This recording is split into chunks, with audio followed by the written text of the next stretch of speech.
Hi, this is Emily Saliers from Indigo Girls, and you're listening to Rainbow Country.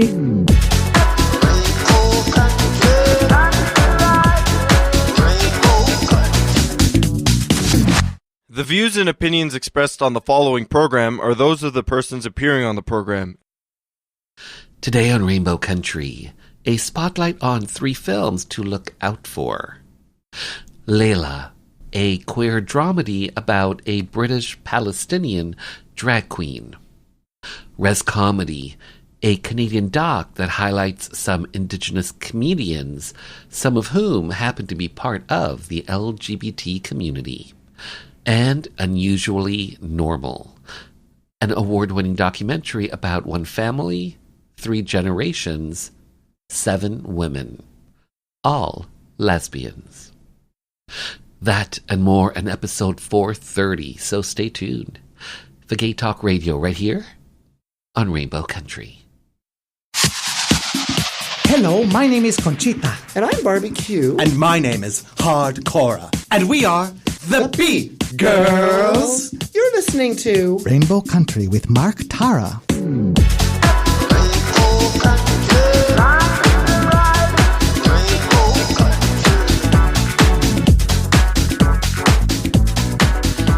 Well, hello and welcome to a brand new journey through Rainbow Country. As I like to call it, a little gay radio show working to give voice to the LGBT community and beyond. And as always, I am your tour guide through Rainbow Country. I'm producer and host, Mark Tara. By the way, Rainbow Country originates from CIUT-FM in Toronto, and now proudly in syndication across Canada from coast to coast to coast. The Yukon, British Columbia, Saskatchewan, Manitoba, the east coast of Canada in Newfoundland, Ontario, even down to Buffalo, New York, and online. Well, thanks to you tuning in, streaming, downloading, but ultimately listening. Together, we continue to build Rainbow Country into a nationally syndicated gay radio show, as well as being recognized as a #1 Canadian LGBT podcast. So today, as I mentioned in the opening, a spotlight on 3 films to look out for. Layla, a queer dramedy about a British Palestinian drag queen that was featured at the 2024 Sundance Film Festival. Joining me to talk about Layla is the film's writer and director, Amru Al-Qadi. Also on this episode, Res Comedy, a Canadian documentary that highlights some Indigenous comedians, some of whom are part of the LGBT community. Joining me to talk about Res Comedy is executive producer Quentin Lee, executive producer and comedian Keith Nahaney, and comedian, MC, and content creator Janelle Niles. By the way, both Quentin Lee and Janelle Niles happen to be part of the LGBT community. And just so that you know, Res Comedy is not just a documentary. It's also the namesake for a corporation, Res Comedy Limited, a British Columbia corporation headed up by executive producer Quentin Lee, executive producer and comedian Keith Nahaney, and producer and editor Cindy Ojong. Plus, in Hour 2, music from LGBT artists, independent artists, voices that we've come to know and love in classic disco, classic 80s, classic house, and on this episode I'm featuring some classic rock, some lesbian rock, and more. All that lies ahead as we start Journey 430 through Rainbow Country. First up, the award-winning Canadian documentary, Unusually Normal. One family, 3 generations, 7 women, all lesbians. Joining me to talk about Unusually Normal is the film's director, Colette Vosberg. We'll also hear from family members Karen Ford, Linda Ford, and Jan Moore.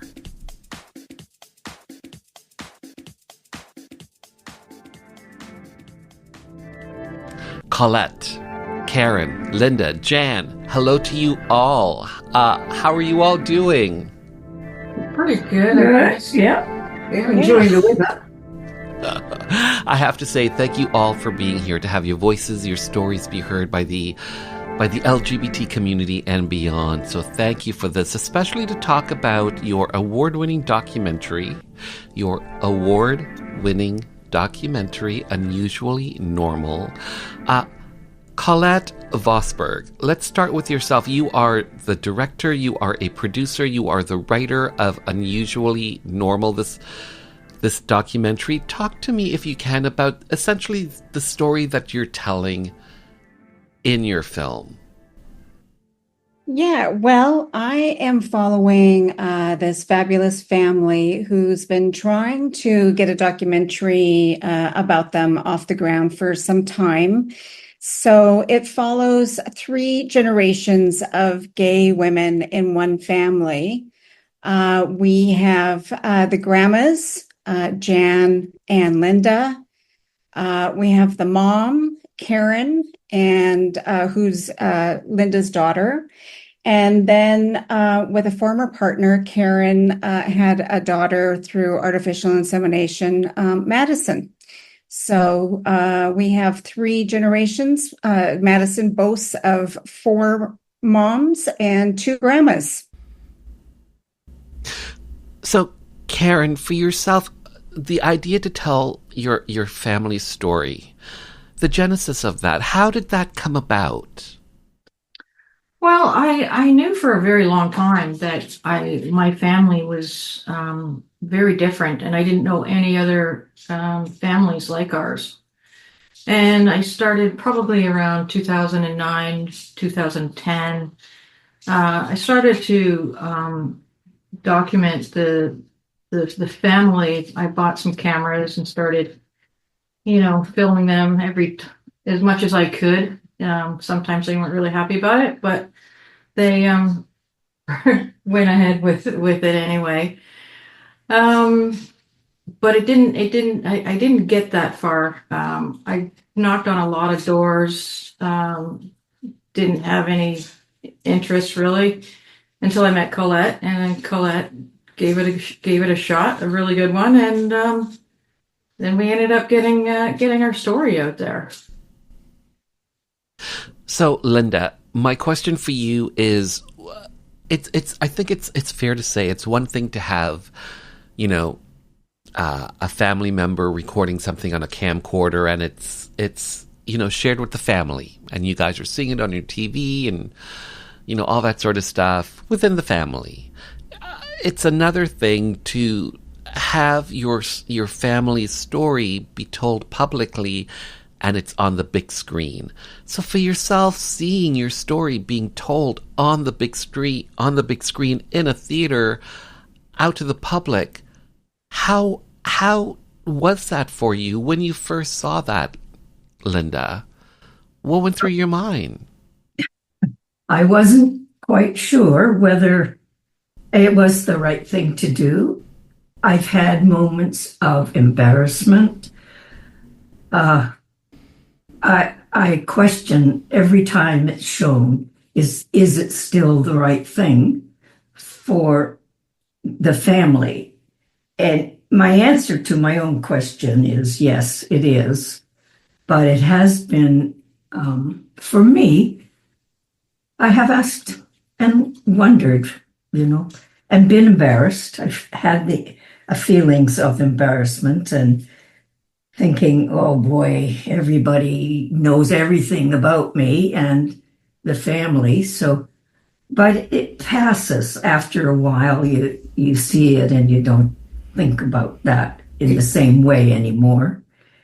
It's a learning tool. Yeah, it is. It's a learning tool. And a teaching tool. And so that's what you have to think about and forget about your own feelings and questions for yourself. You have to forget about that and look at the positive.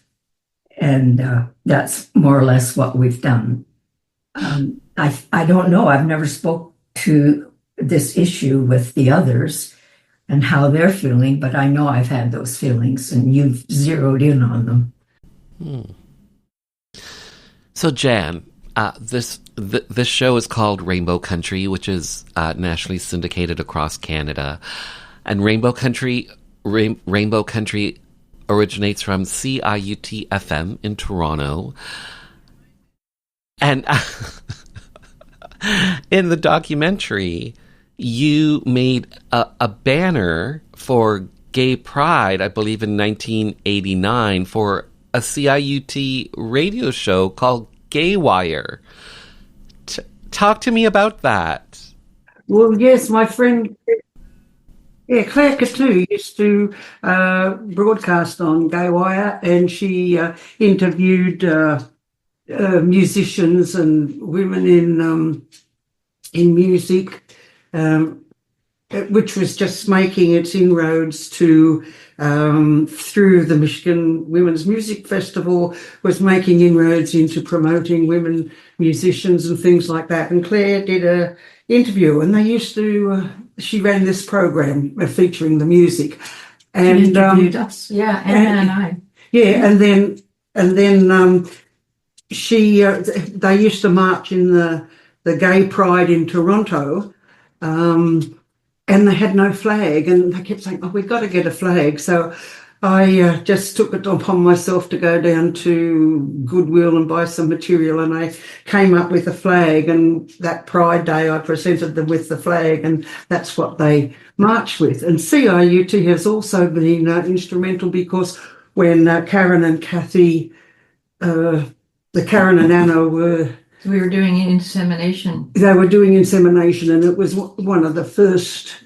It was the forerunner of what is, quite common today, but it wasn't common back then. And Karen and Anna went on and did an interview on that station. So we're quite familiar with the radio station. Well done. And I think Gay Wire ran for 10 years or over 10 years or something on the station? I know, it took up a lot of Claire Catoo's time. And she's got an award for it and things too. So we're very proud of Claire too. Here's my last question for all of you, and it's simply this: Unusually Normal is an award-winning documentary now. What do you hope audiences come away with after they've seen your film? Karen, let's start with yourself. What do you hope audiences come away with after they've seen your family's story? Well, I think it's great for straight people to see it, especially straight people. And as far as our gay friends, I think it makes people feel a little bit more comfortable. I think people they can see what a gay family looks like, and it really doesn't look a whole lot different from other families. The only thing is it's like we're all gay. And that's not very popular. That's I don't know any other families like us. There's similar families now, and people are coming out. So, when I talk to people, they're like, "Oh yeah, my uncle's gay, or my brother is, or my sister, or anything like that." So people are coming out, and I think that's great. And I think seeing this film might actually make somebody who's not out to their family, it might be worth seeing the film, because maybe that would give them the courage to tell them exactly who they are, and they can talk about their day and their weekend and who they're seeing and that kind of thing. I just want people to think that LGBTQ people are pretty much the same as everybody else. We just because we don't live in, like any kind of weird family or anything. We're just normal, a little unusually, but that's why I think the title of it is pretty good, because it represents us, really. Jan. It also points out, normally in a straight family, there's one person that's gay and on the outs, and in our family there was one person who was straight and normally on the outs. So and that wasn't and that's to point out, to show a perspective about what happens if you're the only gay person in a straight family, or if you're the only straight person in a gay family. And I don't think that's been pointed out enough either. So the movie has a lot of points to it. It's not just one point. There's a lot of references to different situations, and I think we can all learn from the different situations, and straight women can go there that have never known a gay person or even knew there was a gay life and think, oh yeah, and have a think about who they knew in their day and things like that. So it's a thinking movie that appeals to many different people in different circumstances, and that I think is always good. And I think people who watch the film get a feel for our family, and they might understand us a little bit better, and that would spread to all kinds of different people, and not be fearful, and not be fearful. And one of Linda's partners, their family is fearful, and we were not to talk about them or mention their name in the film. So that's another way of trying to do away with fear. And this is just normal. I don't have to be afraid. Yeah. Yeah. And Linda, for yourself, what do you hope your audience comes away thinking about your film, about your story? Exactly. It gives people an insight of what we've been through over the years, because there's times of when we were in the 70s and what life was like then. Please. And with police and trying to hide, etc., and on through the other generations, Karen's generation, Madison's generation, and how it's changed. So that's one point. It gives an insight into how things have changed. Also, and how you, at certain times, had to protect yourself and by lying. And it just showed you lied in order to remain effective. I was going to say remain alive, but that's not quite it. But and what else? I think the movie had humor as well as sadness, and it showed people the fun that you could have together, and also the sadness that went with hiding and family rejection and things like this. Like, it is also educational for people to learn more about that one member is, they're gay. It maybe would help them to understand that one gay member of the family and what maybe they are going through, so they would have more empathy.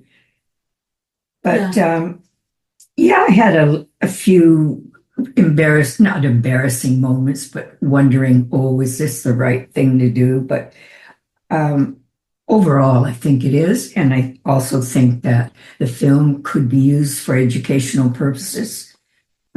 Straight people love the film.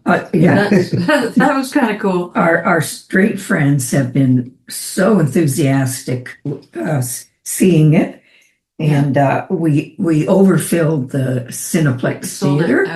Sold it out, and people are still talking about it. Yeah. And the cool thing is people, they come out and they say, well, I was tearing up, I was crying, and then I was laughing.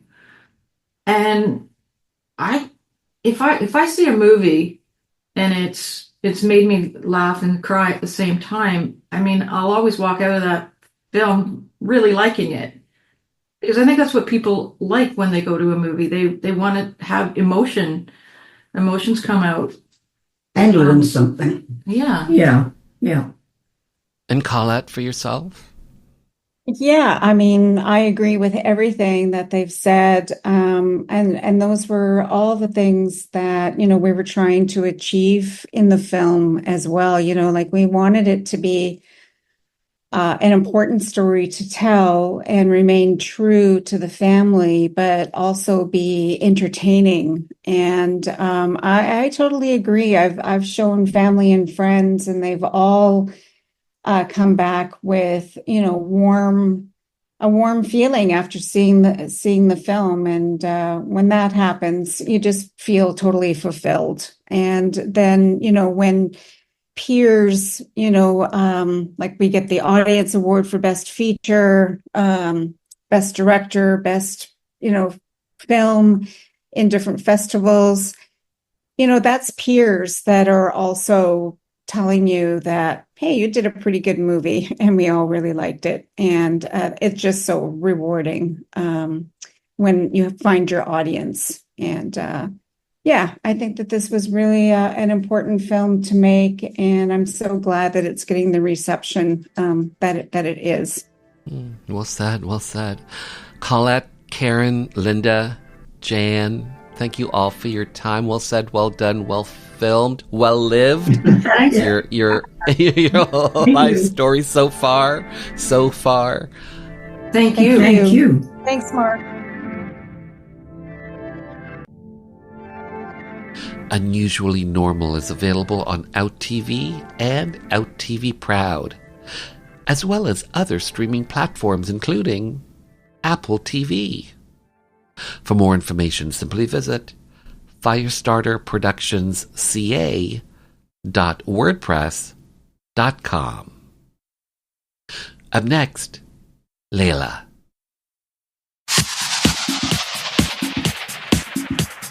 Hi, this is Michael Anthony Alago, music executive, photographer, author, and you are listening to Rainbow Country with Mark Tara.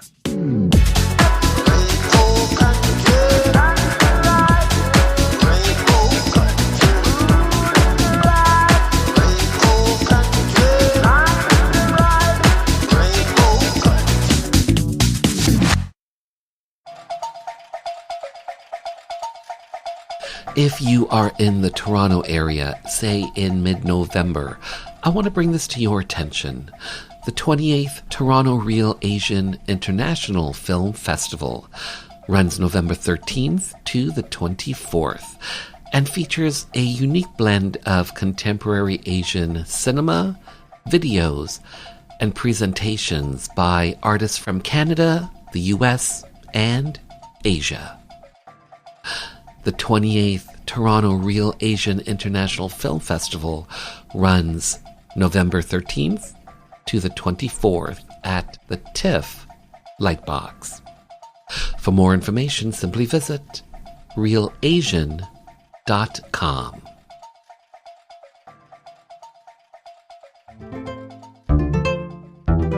Hi, I'm Carol B., the host and producer of radio programs Ruby Slippers and Through the Looking Glass. In many parts of the world, one will be excluded or even persecuted just for being gay. And so it's so very important to have a program like Rainbow Country, whose mandate is to provide a platform for the LGBT community to have a voice, share ideas, and promote inclusiveness. Through thought-provoking interviews, review of cultural events, and music, your host and producer, Mark Tara, showcases the very best the LGBT community has to offer. Rainbow Country, 2 hours well spent.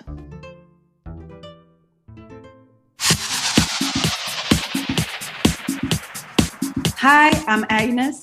My new record, Magic Still Exists, is out now. You are listening to Rainbow Country with Mark Tara.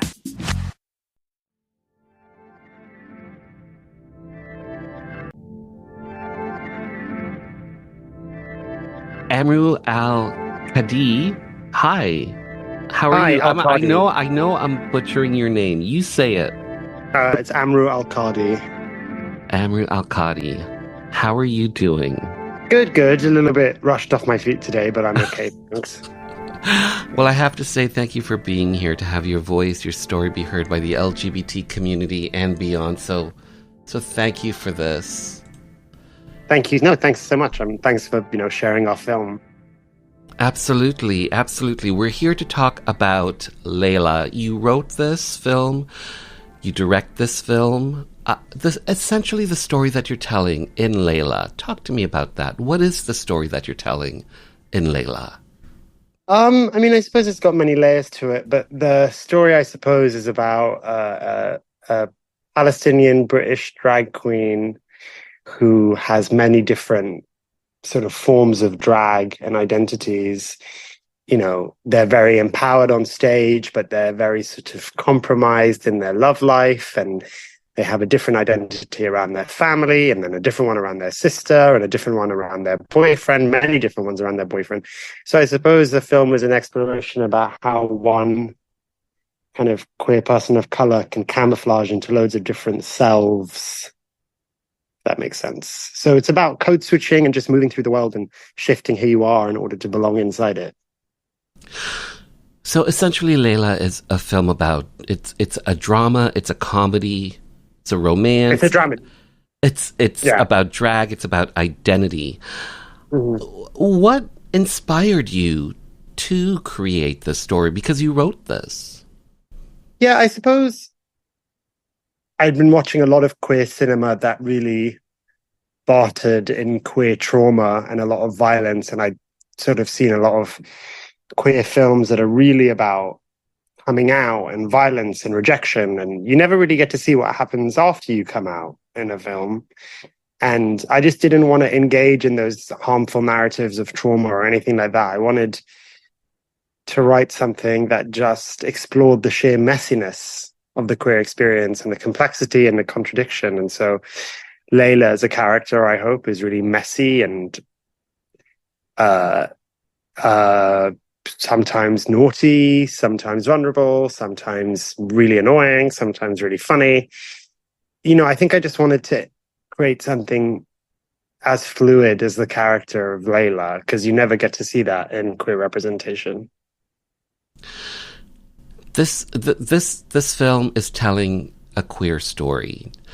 In the process of making this film, from soup to nuts, as they say, did you receive any pushback when it came to bringing Layla's story to the big screen?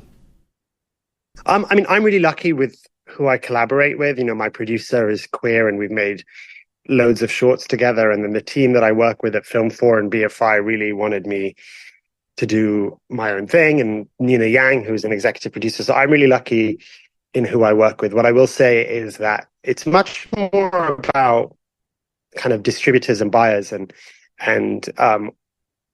programmers that it's a bit more of a fight with. I mean, I was lucky because everyone at Sundance really got what I was doing with the film. But I suppose with a queer film like this, you're really fighting expectation of what people think a queer story should be. I think people are quite surprised or confused by Layla sometimes, because I think you read, you know, queer Palestinian drag queen and you think, okay, this might be quite heavy, but Layla's quite light. I still think it's deep, but there's a lightness of touch to it. And there's, again, like I've said, not overt trauma. And so it's more that I feel like I'm battling with people's preconceptions of what a queer film should be. There's actually a scene in the film where the two protagonists discuss a queer film that one of them loves and one of them hates, which is kind of like an inside joke about the fact that I think even queer audiences have a fixed idea of what queer films should be. So if it's too funny or too light, people are like, well, that's not our real lives. Yeah. Or then if it's too traumatic, people think, oh, wait, what? You know, and like, I love Call Me By Your Name, for instance, because it just gives you an example or an opportunity to just enjoy the love story without thinking about homophobic parents or anything like that. I think that's what's so beautiful about that film. Have you ever seen The Crying Game? Yeah. Yes. Well, I mean, a lot of trans people think that's a really problematic movie, I believe. Don't they? I don't know. I think it's quite a brilliant film. Is Forrest Whitaker, Oscar winner Forrest Whitaker, an executive producer on this film? Yeah, his company that he runs with. I don't want to say anything about The Crying Game, by the way. I don't know much about it. I've seen it so long ago. I think they talk about it in that film Disclosure. the Laverne Cox's film about trans representation and about the legacy of that film. So if people want to know more about trans responses to that film, I would encourage them to watch Disclosure. But yeah, Forrest Whitaker was, he runs a company with Nina Yang, who is one of our execs. And so they supported the film financially. Well, I will say about that film that when I first saw that film, I saw myself in that, the Dill character played by Jay Davidson, because they look like me. And when I was seeing that, I'm like, I literally thought to myself, that person looks like me, that actor looks like me. And my friend sitting beside me goes, they look like you. And I'm like, I know. So anyway. It's 1992 or something. Exactly. Okay, so 2020, I think, was a big year for you because you won the Polari, I believe it's pronounced, Polari First Book Prize for your memoir, Life as a Unicorn. Also in 2020, in honor of the 50th anniversary of the first LGBTQ Pride Parade, Queerty, a British website, a popular British website, named you one of 50 heroes leading the UK towards equality, acceptance, and dignity for all people. Getting those honors in 2020, what did that mean to you? What does that mean to you? I don't really know how to answer that. I mean, it's obviously really wonderful that people recognize my work, and or does it mean anything to you?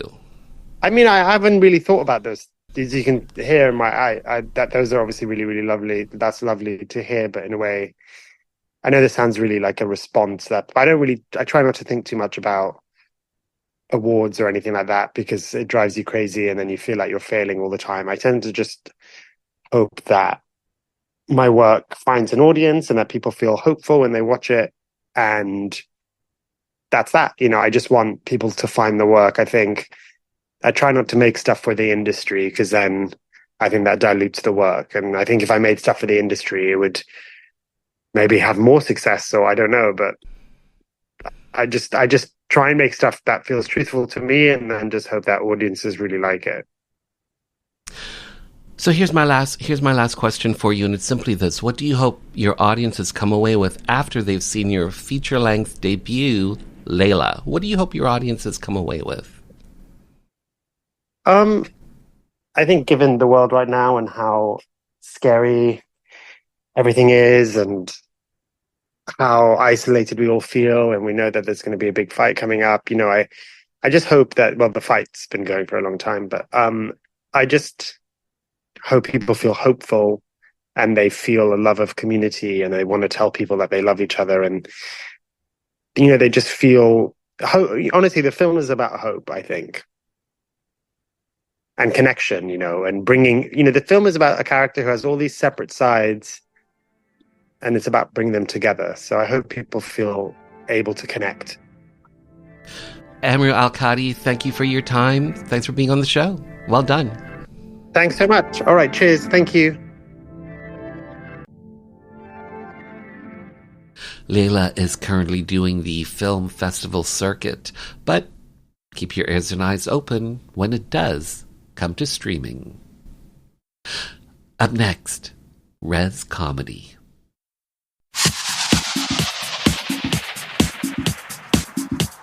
Hi, I'm Paul Poirier, Canadian champion in ice dance and 3-time Olympian, and you're listening to Rainbow Country with Mark Tara.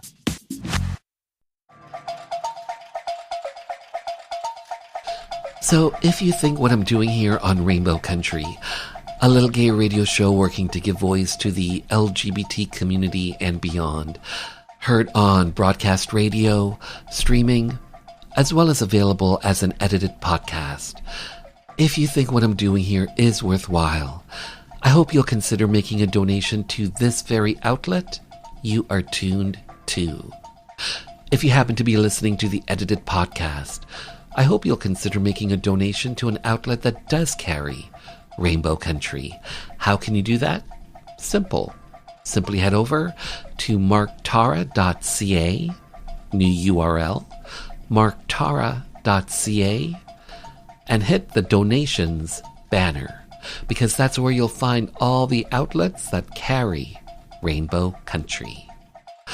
A little gay radio show working to give voice to the LGBT community and beyond. Have your voice, have your support be heard. Hi, my name is Joanne Vanicola, and I'm an actor and a writer, and I was first on Rainbow Country with Mark Tara on discussing the massacre at Pulse Club in Orlando. I realized how important it was for our community to have a radio station, specifically for our issues, to talk about people in the LGBTQ community and to provide an outlet for our stories, to discuss our politics, culture, and give voice to the issues that matter to us. And of course our artists and the things that we do globally, and talk about culture. And without people like Mark Tara providing a space for this with a radio show like this, then we wouldn't have that voice. So support, tune in. Thank you.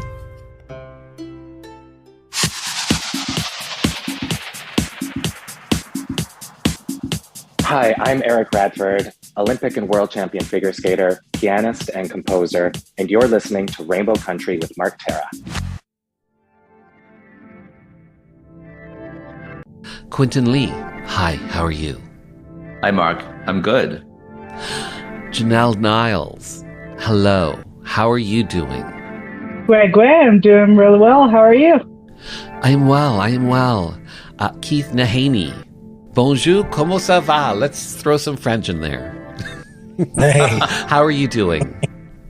I'm great. I have to say thank you all for being here, to have your voices, your stories be heard by the LGBT community and beyond. So thank you for this, especially to talk about a new film, your new film, a documentary, a comedy, res comedy. It's both a stand-up comedy, a documentary. Quentin Lee, you are a producer on Res Comedy. You're also a co-director on this. If you can, talk to me about Res Comedy and essentially what is this film, this comedy, this documentary? What is this? What's the story? What's the essence that you're getting at through this film?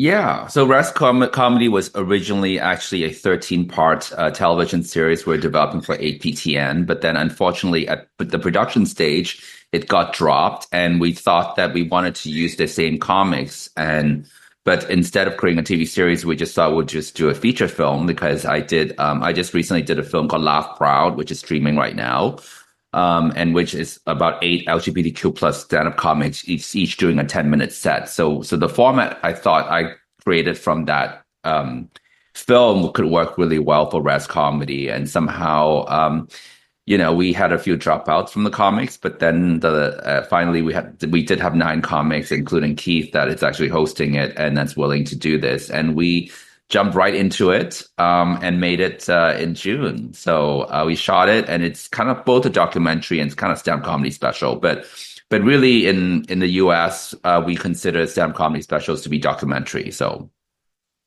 in my opinion, it's both. It's kind of showcasing Indigenous comics and the stories they share.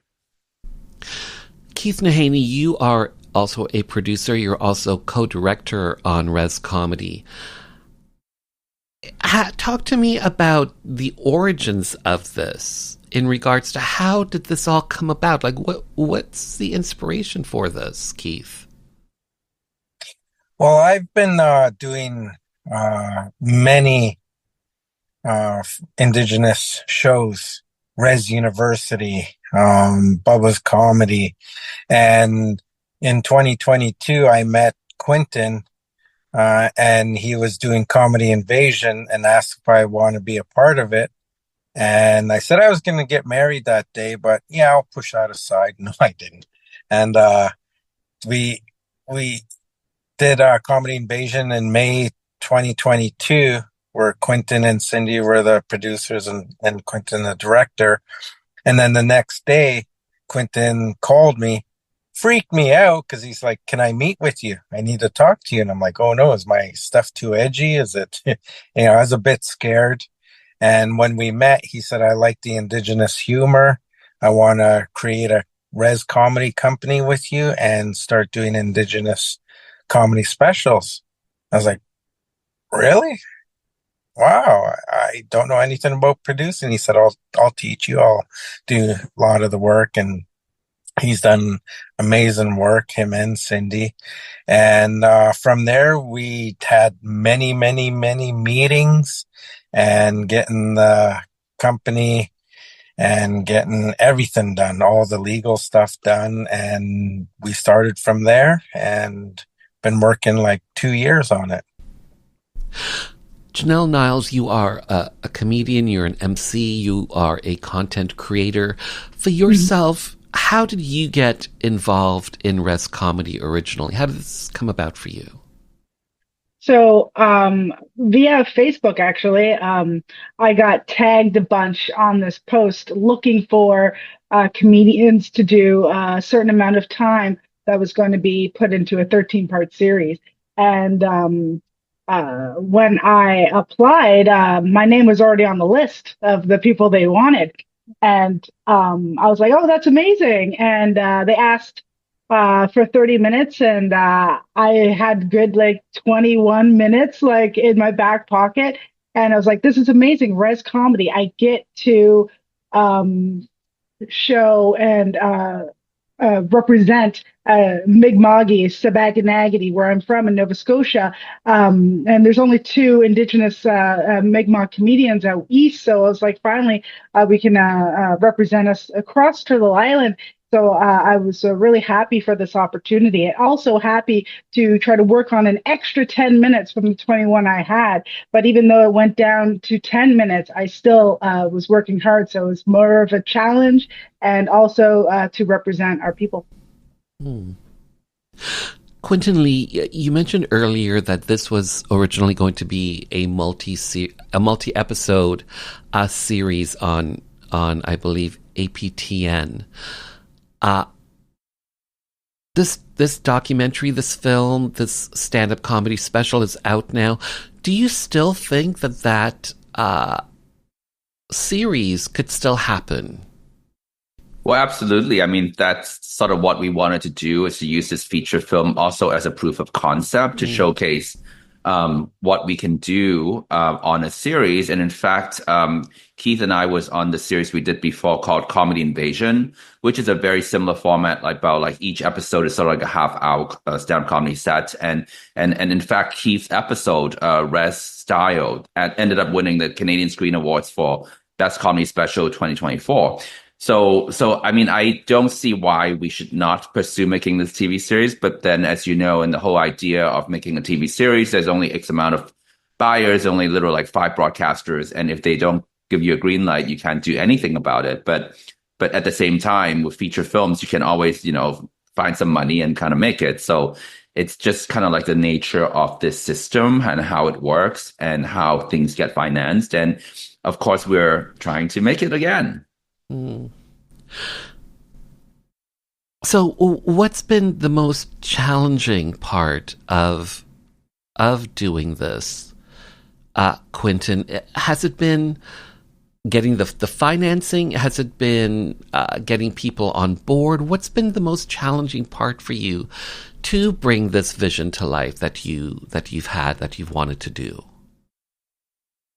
I feel like really it is the financing and getting that green light, especially for on a TV series level. And of course, for a feature film level is always also the financing. So I ended up having to take out some money out of my son's college fund to fund this feature. And we're still trying to get it sold. So yeah, that's where we're at. About Keith and Janelle, what are your thoughts about challenges on actually just bringing, I don't know, Indigenous comedy out?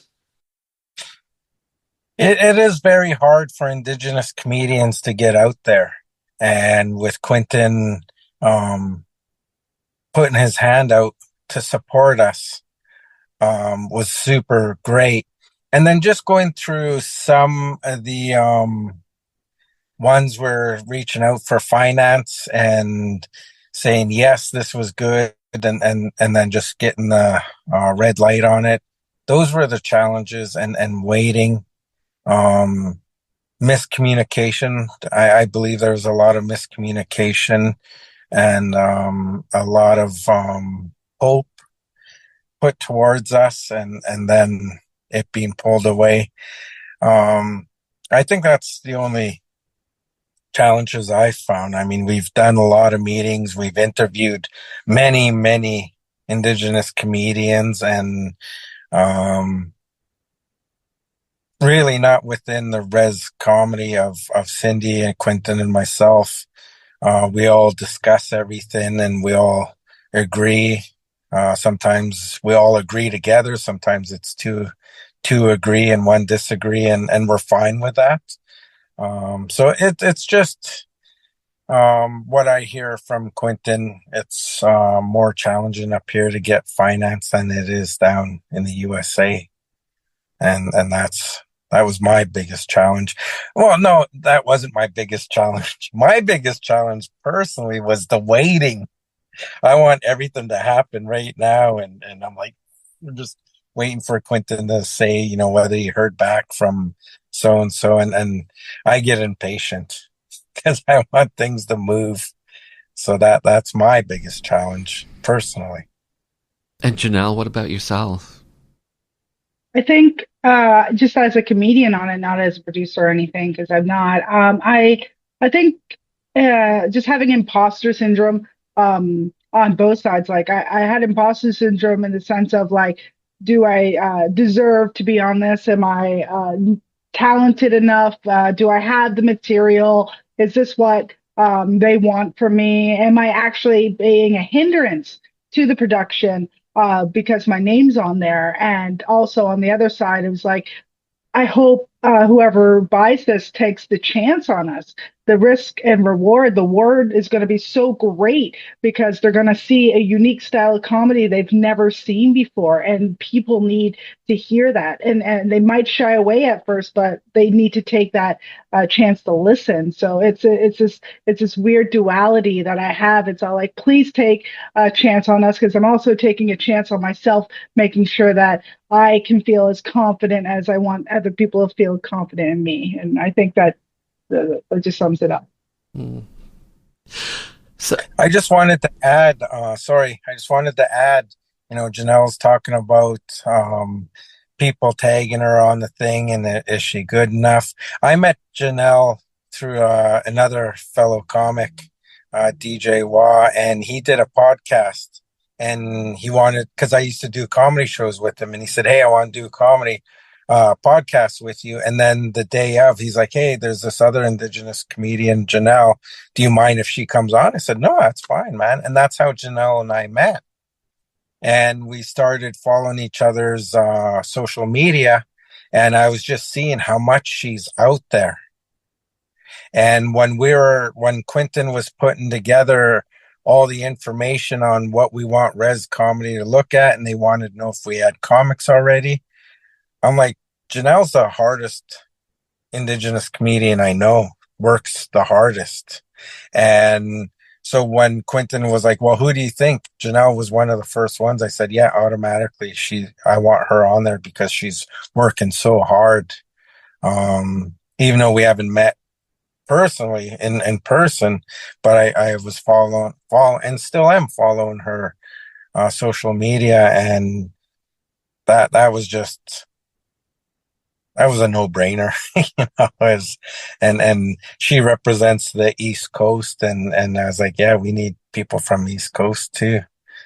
So that I just wanted to add that on to a little bit of what Janelle's saying, and then the explanation of why she was chosen right away. Well said. I just want to add really quickly that actually, Keith, I'm not sure you remember, it was you who reached out to me after Comedy Invasion, and you were the one that actually says, hey, if you have time, you know, I would love to show you the reservation. And I said, oh, why not? So it's literally the day before I was leaving town. We met up for lunch, and he showed me reservation. I was like, oh, what about we do this thing, Res Comedy?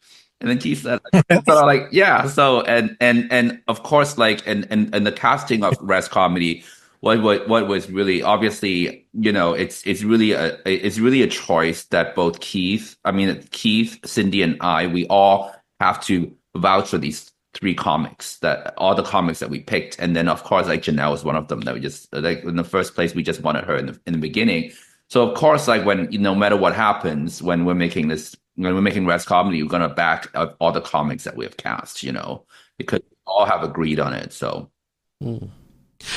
So okay, 2024 Canadian Screen Awards Best Comedy Special, Comedy Invasion, Res Style. You guys won that. Congratulations, Quentin. Congratulations, Keith. How does that make you feel, winning Best Comedy Special at the 2024 Canadian Screen Awards? Quentin, how does that make you feel? Talk to me about that. It was actually during the time that we were struggling to make Res Comedy, and it probably might be just right after APTN dropped us from production.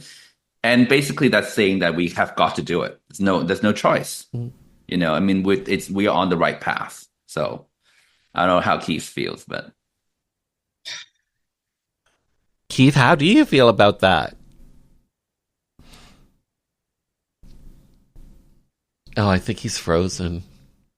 No, I'm not frozen. I'm just not only that. Do you have tears in your eyes? Yeah. I struggled with anger. I struggled with self-esteem, self-confidence. And when we were going there, I didn't think we were going to win. I was just going for the experience. And when we won and we're going up on stage, I was just going, holy shit. Quentin said, have a speech ready. I didn't have a speech ready, but I got up there and I winged it, and it just took a whole load off of my chest, off of my back. And it was just amazing. People say when my kids, were born, that's the best time of my life, or marriage or something. But, those are good. But for personally myself, that was a huge thing in my life. And, I always tell Quentin and Cindy, thank you for believing in me. Thank you for believing in Indigenous comedians. And it was amazing. I just can't put any other words. Amazing is a small word for it, but that's the only word I can come up with. Did it feel, Keith, did it feel like a sense of maybe a validation for you? Yes. To me. That you do matter, that they see you. Yeah. That I am someone. Mm-hmm. And you're funny. Yeah. Yeah, apparently. Yeah, I still struggle with saying I'm funny. To say I'm a comedian, I still struggle with that. And I love my culture, but this is what I wanted. Like Janelle wanted to be a comedian, Quentin wanted to be a filmmaker, and I can say now I'm a comedian. And so, Quentin, for yourself, knowing that you helped facilitate this, and it's a source of validation for Keith. What does that mean to you? I mean, growing up, I've always felt like I'm kind of moved right now, because growing up, I always I don't understand what I'm making films about. But now I realize it's much more about giving a voice to people that usually don't have a voice. And that's sort of my niche. So I'm just going for it. And Res Comedy's up. It's going to be qualified for the Canadian Screen Awards 2025, and we're going to be up for hopefully best documentary feature. So FYC for your consideration. Well said, from your lips to God's ears. Here's my last question, and it's for all three of you, and it's simply this: what do you hope audiences come away with after they've experienced Res Comedy? Janelle, let's start with yourself. What do you hope audiences come away with after seeing this comedy, documentary, stand-up special? I want them to come out with a conversation they were reluctant to have, because that's a lot of my comedy. I'm very political. And a lot of other comedians on Res Comedy, they also had something to say that they couldn't say in any other format without being silenced or it fall on deaf ears. I want people to laugh, and I want people to be educated in a different way, educated with humor, and come out with a conversation. And Keith, for yourself, what do you hope audiences come away with after seeing Res Comedy? That one Indigenous comedian could start traveling the world to do comedy, to be up there with the others, and all the other Indigenous comedians to be able to travel and share our experiences, our stories in a humorous way instead of lecturing people. That they get to get up and hear the funny side of it, but go, holy cripes, that was true? And to have knowledge of things have happened, and we're doing it, we're sharing it in a funny way. And Quentin? Yeah, and it is happening. I get non-natives coming up to me after the show going, wow, that was hilarious. I'm going to learn more about this. And knowledge. To hear the knowledge of what we have to share. And Quentin? And I second both Janelle and Keith. And mostly it's like, even as a filmmaker myself, I've never been so much more educated by these comic stories. And they're so funny that I'm editing it for like the 10th time, or watching it 20 times, I'm still laughing. So hopefully everybody laughs and have a great time and learn something about these comic stories and Indigenous culture. Well said, well said. Quentin Lee, Janelle Niles, Keith Nahaney. Well said, well done, well filmed, well made. Thanks for your time. Thanks for being on the show. Well, thank you. In October, Res Comedy had its Canadian cinema premiere. For more information, simply visit rescomedy.com. Magnus Hirschfeld made the modern homosexual. He co-founded the world's first gay rights group, the Scientific Humanitarian Committee, in Berlin in 1897. But what is far more important is that he and his colleagues came up with an enormously influential concept of what same-sex desire was, what it meant, and how it fit into the wider world.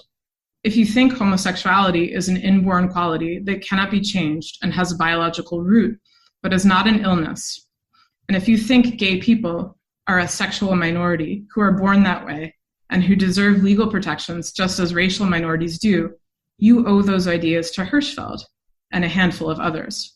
He was among the first to articulate that conceptual model of what it means to be gay in print in 1896. We just heard professor, author, and historian of queer and trans politics, Lori Marhofer, reading from Racism and the Making of Gay Rights, a sexologist, his student, and the Empire of Queer Love, their powerful new gay history book, about the man who made the modern homosexual, a German physician and sexologist who died at the age of 67 in 1935. Magnus Hirschfeld. Bill 7, to ban discrimination in employment, government services, and housing, based on a person's sexual orientation, was up for a vote at Queen's Park.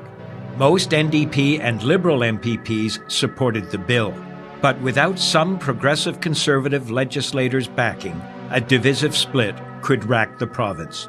4 PCs decided to break party ranks to vote with their conscience and support Bill 7. Cabinet Minister and MPP Dennis Timbrell did it to show solidarity for his beloved brother, the well-known drag queen Rusty Ryan. And for me, a gay politician who was not yet out, I had to take a stand. We were known as the Gang of Four. I'm former Cabinet Minister and MPP Phil Gillies. The date, December 2nd, 1986, when LGBT rights came to Ontario.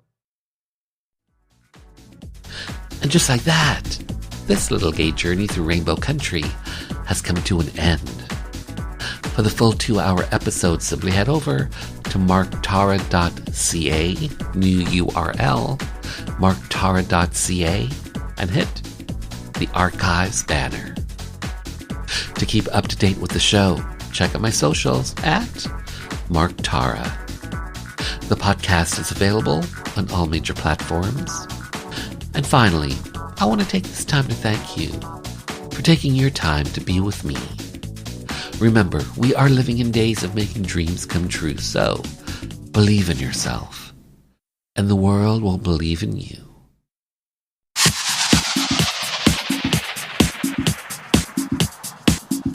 Hi, this is Police Constable Danielle Botno, also known as LGBT Cop, and you're listening to Rainbow Country with Mark Tara.